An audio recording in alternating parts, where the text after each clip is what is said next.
Hello everyone, हम एक बार फिर से ठेकेदार.com के दूसरे साइट पे हैं, लेकिन वो भी परसा में ही है। और यहाँ आप देख सकते हैं कि घर बन गया हुआ है और पुट्टी का भी एक कोट हो चुका है।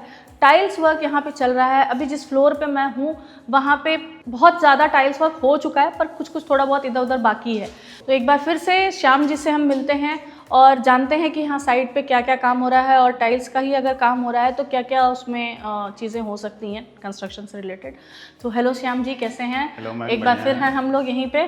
और ये बताइए कि यहाँ पे क्या काम हो रहा है अभी? यहाँ पे अब हम लोग देखेंगे, यहाँ पे टाइल का काम जो है हमारा इन प्रोग्रेस है और बहुत सारे फ्लोर पे प्रॉपर हो गया है, कहीं कहीं थोड़ा बड़ा बाकी है।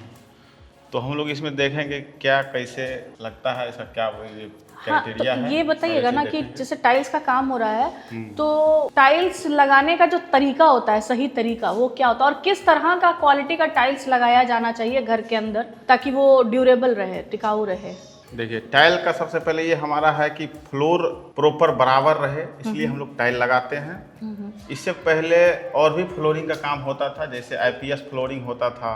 ये आईपीएस फ्लोरिंग क्या है? आईपीएस फ्लोरिंग है इंडियन पेटेंट स्टोन, जो हम लोग गिट्टी बालू सीमेंट से पहले कर देते हैं, उसके बाद अच्छा, वो पुराने ज़माने में जो रंगीन जमीन बनती थी प्लास्टर करके, और वैसे वाला करके जो उसमें सीमेंट में जो भी कलर आपको कलर मिला के, हाँ, उसको प्रॉपर करते थे, वो भी एक फ्लोरिंग है। और ये एक अपना टाइल फ्लोरिंग। तो इसमें ये है कि एडवांटेज इसका ये है कि ये अपना जल्दी हो जाता है काम, और इसमें सफाई करने में जो है इजी होता है। सफाई करना इजी होता है। तो यहाँ पे हम लोग अभी इसी में ज़्यादातर लोग इस फ्लोरिंग पे चल रहा है, इसी फ्लोरिंग करवा रहे हैं। तो किस तरह का टाइल्स लगाना चाहिए घर के अंदर ताकि टिका हुआ रहे लंबे टाइम तक? टाइल जो है ना, जैसे हर एरिया के लिए अलग अलग होता है। हाँ। जैसे मान के चलते हैं, हमारा बेडरूम हो गया, किचन हो गया, किचन में अलग टाइप का होता है, बाथरूम हो गया, बाथरूम में अलग टाइप का होता है। जैसे वॉल टैग लगता है, वॉल टाइल हो गया, उसमें अलग लगता है। फ्लोर में अलग लगता है। फ्लोर जो होता है बाथरूम का, उसमें पानी का काम होता है बराबर। हाँ। तो उसमें क्या है कि फ्रिक्शन वाला टाइल होना चाहिए, जिसमें कुछ फ्रिक्शन हो, आदमी फिसले नहीं। तो उसमें टाइल लगा हुआ है, और छोटा स्लिपरी टाइल रहता है, एंटी स्लिपरी टाइप होता है, और वो छोटा छोटा पीस में लगता है। अच्छा, जितना छोटा रहेगा उतना ज्यादा ग्रिप भी रहेगा। कुछ सैंपल्स दिखाएंगे क्या? चलिए दिखाते हैं।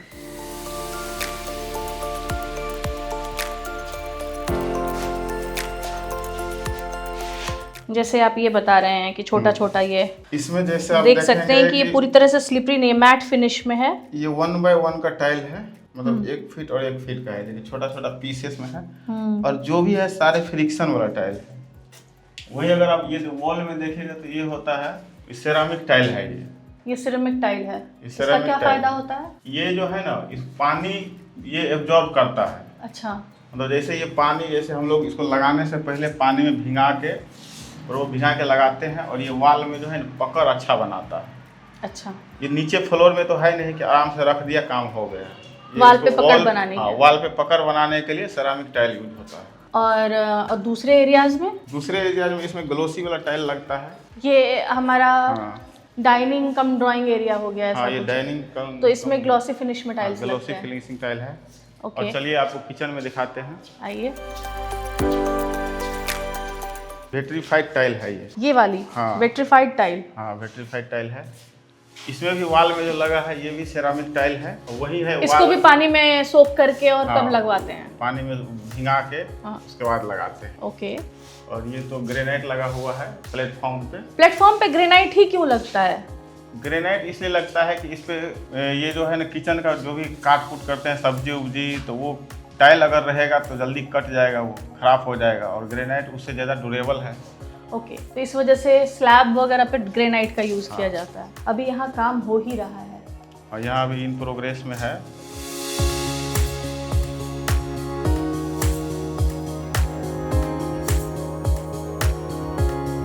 यहाँ पे हम लोग देखते हैं कि ये ग्रेनाइट का पीस लगा हुआ है विंडो के ऊपर। हाँ। इसका भी रीजन है कि अगर जैसे ये इतना जगह बचा हुआ है, ये हम यूज करेंगे, इसमें कुछ रखेंगे। बिल्कुल। तो ये अगर प्लास्टर रहेगा, चाहे पेंट पुट्टी किया हुआ रहेगा, तो वो खराब हो जाएगा। बिल्कुल। लेकिन इस पे ग्रेनाइट लग गया है, तो ये मजबूत भी हो गया है, और साफ करने में भी आप आसान है, और देखने में सुंदर भी। देखने में भी सुंदर। उसी तरह आगे देखते हैं हम लोग। ये बालकनी है, तो बालकनी में भी यहाँ पे रेलिंग लगेगा अभी। लेकिन हम लोग रेलिंग के नीचे ग्रेनाइट का पीस जो है लगवा दिए हैं। फिर से वही कॉन्सेप्ट कि साफ करने में भी आसान साफ है। करने में आसान रहेगा, पानी उनी गिरेगा तो बाहर चला जाएगा, उसमें स्लोप यहाँ दिया वॉल हुआ पे भी थोड़ा सा। टाइल्स लगेगा?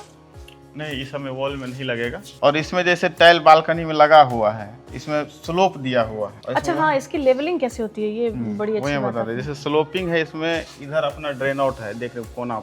ये दिख भी रहा है ऐसे इससे की तरफ आता हुआ सा। तो इसमें अगर जो टाइल हम स्लोप में लगवा रहे हैं तो प्रॉपर स्लोप में होना चाहिए। इसका अगर हम चेक करेंगे पानी डाल के तो देखेंगे पानी इधर जा रहा है। जैसे हमारे रूम में लगा हुआ है तो रूम का टाइल बराबर 0 लेवल में लगा है, उसमें कहीं स्लोप नहीं है, तो उसका पानी किधर भी नहीं जाएगा? किधर भी नहीं जाएगा, वो बराबर जहाँ रखेंगे वहीं रहना चाहिए। ओके। इसमें अगर डालेंगे तो ये उधर जाना चाहिए पानी। और ये दिखने में, विजुअलाइज करने में भी दिख रहा है कि जैसे वहां से यहाँ ऐसा हाँ, स्लोप वो तो आ रहा है। दिखेगा ही, वो स्लोप दिख भी दिया रहा है। हुआ है तो स्लोप दिखेगा। और इसमें जो चेक लिस्ट है, तो ये टाइल लग गया, कैसे हम पता करेंगे कि ये प्रॉपर लगा है कि नहीं लगा है? बिल्कुल।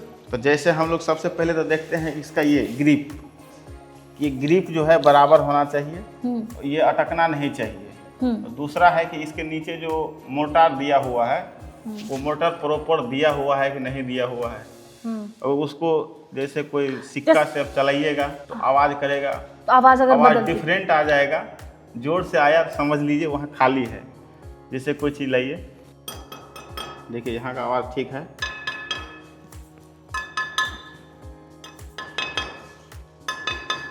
यही आपको जैसे खाली कहीं रहता ना तो ढप ढप का आवाज़ आता। तो अगर इसमें नहीं आ रहा है मतलब ये प्रॉपर। तो वो आवाज आती है, अगर जो ढप वाली जो आपने आवाज बोली, वो आने का मतलब है कि वहाँ पे मोटार सही से नहीं पड़ा है। हाँ, कंजूसी मोटार वहाँ खाली है, कंजूसी हो गई है। हाँ। ये बड़ी अच्छी चीज़ बताई है इन्होंने, क्योंकि अक्सर ये प्रॉब्लम देखने को मिलती है कि आप चलो टाइल्स पे तो आवाज़ें आती है अंदर से, टाइल्स ऊपर नीचे जाके करेगा और ढप की आवाज़ें उसमें से, जो जैसा कि ये बता रहे हैं कि उस तरीके की एक आवाज़ आती है, तो मतलब कंजूसी नहीं करनी होती है टाइल्स लगाने मसाले की।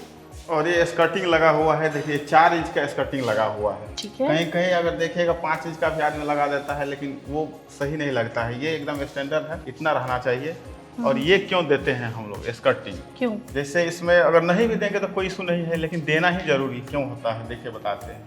जैसे हम लोग पोछा इस पे चलता है, ठीक है, कोई वाइपर पोछा चलता है, तो अगर मार रहा है तो ऑब्वियसली वॉल पे भी चल जाएगा। डेफिनेटली, हाँ बिल्कुल तो चलेगा। वो अगर लगेगा तो गंदा हो जाएगा वॉल, तो उसे तो पेंट पुट्टी किया हुआ रहेगा, वो भी गंदा हो जाएगा, बाद में क्लीन नहीं होगा वो। इसीलिए हम लोग स्कर्टिंग प्रोवाइड करते हैं। वो भी क्लीननेस पर्पज से है। हाँ, क्लीनिंग पर्पज से।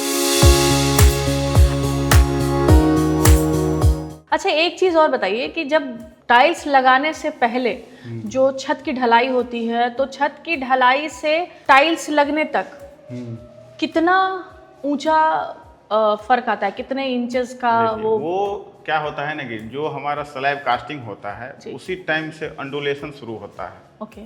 जो प्रॉपर अगर लेवल में कास्ट किया हुआ है उसमें हमको कम मोटार देना पड़ेगा टाइल लगाने के लिए।